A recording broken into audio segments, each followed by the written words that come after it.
அனைவருக்கும் வணக்கம். சற்று முன்பு தமிழக அரசு இன்று வெளியிட்டுள்ள 13 முக்கியமான அறிவிப்புகள் என்னென்ன என்பதை பற்றி தான் நம்ம இந்த வீடியோவில் டீட்டெயிலாக பார்க்க போகிறோம். ஸோ முடிந்த அளவுக்கு இந்த வீடியோவை ஸ்கிப் பண்ணாமல் முழுமையாக பாருங்கள்.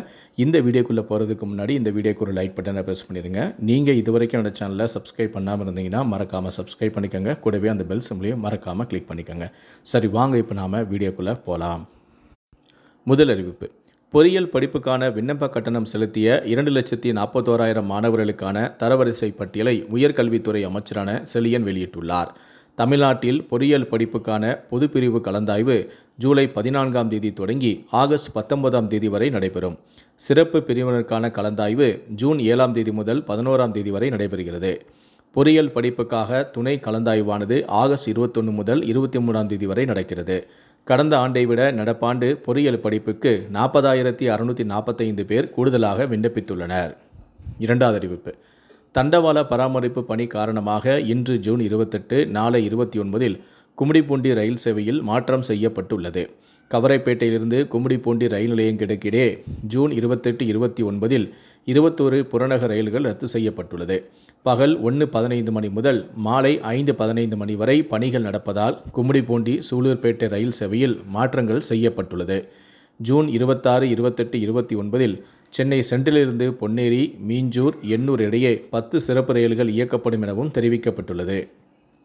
மூன்றாவது அறிவிப்பு: பள்ளி கல்வித்துறையின் கீழ் இயங்கும் அனைத்து வகை பள்ளிகளில் பணியாற்றும் ஆசிரியர்களின் பொது மாறுதல் கவுன்சிலிங் ஆனது ஜூலை 1ஆம் தேதி தொடங்க உள்ளது. அரசு மற்றும் நகராட்சி மேல்நிலைப்பள்ளி தலைமை ஆசிரியர்கள் மாவட்டம் விட்டு மாவட்டம் மாறுதல் கவுன்சிலிங் ஆனது ஜூலை 2ஆம் தேதி நடக்கும். அரசு மற்றும் நகராட்சி முதுநிலை ஆசிரியர்கள், கணினி ஆசிரியர்கள் நிலை 1, உயர்கல்வி இயக்குனர் நிலை 1, தொழிற்கல்வி ஆசிரியர்கள் மாறுதல் கவுன்சிலிங் ஆனது வருவாய் மாவட்டத்திற்குள் 3ஆம் தேதி நடக்கும்.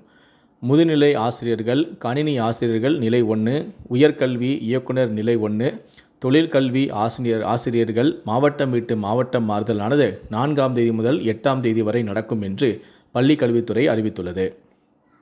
நான்காவது அறிவிப்பு: அரசு பள்ளிகளில் மாணவர்கள் உரிய நேரத்தில் தண்ணீர் குடிப்பதை உறுதி செய்யும் வகையில் வாட்டர் பெல் என்ற திட்டம் விரைவிலேயே செயல்படுத்தப்படும் என்று பள்ளி கல்வித்துறை அமைச்சரான அன்பில் மகேஷ் பொய்யாமொழி தெரிவித்திருக்கிறார். ஐந்தாவது அறிவிப்பு: அனைத்து அரசு உதவி பெறும் பள்ளிகளிலும் காலை உணவு திட்டம் ஜூலை 15ஆம் தேதி முதல் தொடங்க தமிழ்நாடு அரசு நடவடிக்கையை மேற்கொண்டுள்ளது. காமராஜர் பிறந்தநாளை முன்னிட்டு ஜூலை 15ஆம் தேதி முதல் நகர்ப்புறங்களில் உள்ள அரசு உதவி பெறும் பள்ளிகளில் காலை உணவு திட்டத்தை விரிவுபடுத்த தமிழ்நாடு அரசு திட்டமிட்டுள்ளது. மேலும் இந்த திட்டத்தை ஜூலை 15ஆம் தேதி முதல் விரிவுபடுத்த அரசு திட்டமிட்டு அதற்கான பணிகளையும் செய்து வருகிறது. ஆறாவது அறிவிப்பு: மக்களை பாதிக்காத வகையில் ரயில் கட்டணம் படிப்படியாக உயர்த்தப்படும் என்று ரயில்வே இணை அமைச்சரான சோமண்ணா பேட்டியளித்திருக்கிறார்.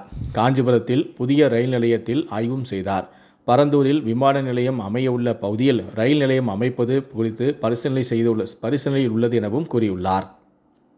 ஏழாவது அறிவிப்பு: தமிழ்நாடு அரசு போக்குவரத்து கழகங்கள் மூலமாக வெள்ளிக்கிழமை முகூர்த்தம், சனி மற்றும் ஞாயிறு ஆகிய வார விடுமுறை நாட்களை முன்னிட்டு பொதுமக்கள் எளிதாக பயணம் மேற்கொள்ள 925 சிறப்பு பேருந்துகள் இயக்கப்படும் எனவும் போக்குவரத்து துறை அறிவித்துள்ளது.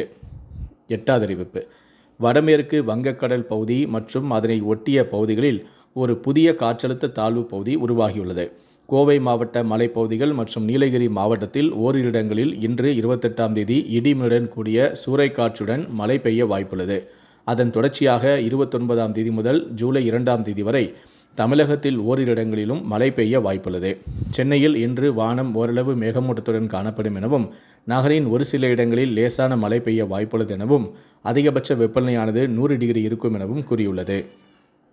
ஒன்பதாவது அறிவிப்பு: பதிவு செய்யப்பட்ட அங்கீகரிக்கப்படாத 345 அரசியல் கட்சிகளை பட்டியலிலிருந்து நீக்குவதற்கான நடைமுறைகளை தேர்தல் ஆணையம் தொடங்கியுள்ளது. 10வது அறிவிப்பு: இந்திய விமானப்படை அக்னிவீர் விமான சேர்ப்பானது 2025க்கான அறிவிப்பை வெளியிட்டுள்ளது. விண்ணப்பங்களானது ஜூலை 11ஆம் தேதி முதல் தொடங்கும் என்றும் மற்றும் தேர்வு செப்டம்பர் 20ஆம் தேதி அன்று நடைபெறும் எனவும் கூறியுள்ளது.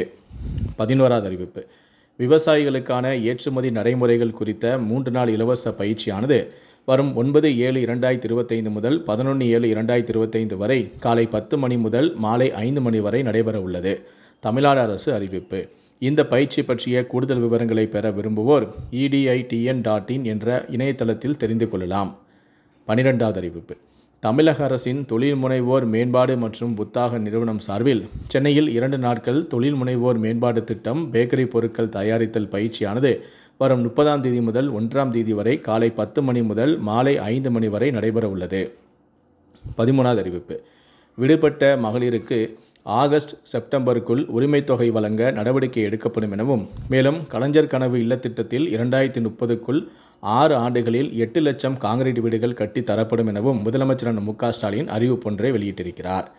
இந்த 13 அறிவிப்புகளை பற்றிய உங்களுடைய கருத்துக்கள் என்ன அப்படிங்கிறத கீழே இருக்கக்கூடிய கமெண்ட் செக்ஷனில் மறக்காமல் சொல்லுங்கள். முடிந்தளவுக்கு இந்த வீடியோவை மற்றவங்களுக்கும் ஷேர் பண்ணுங்கள். மேலும் இது போன்ற பல வீடியோக்களை பார்க்கணும் அப்படின்னு நினச்சிங்கன்னா மறக்காமல் இந்த சேனலை சப்ஸ்கிரைப் பண்ணுங்கள்.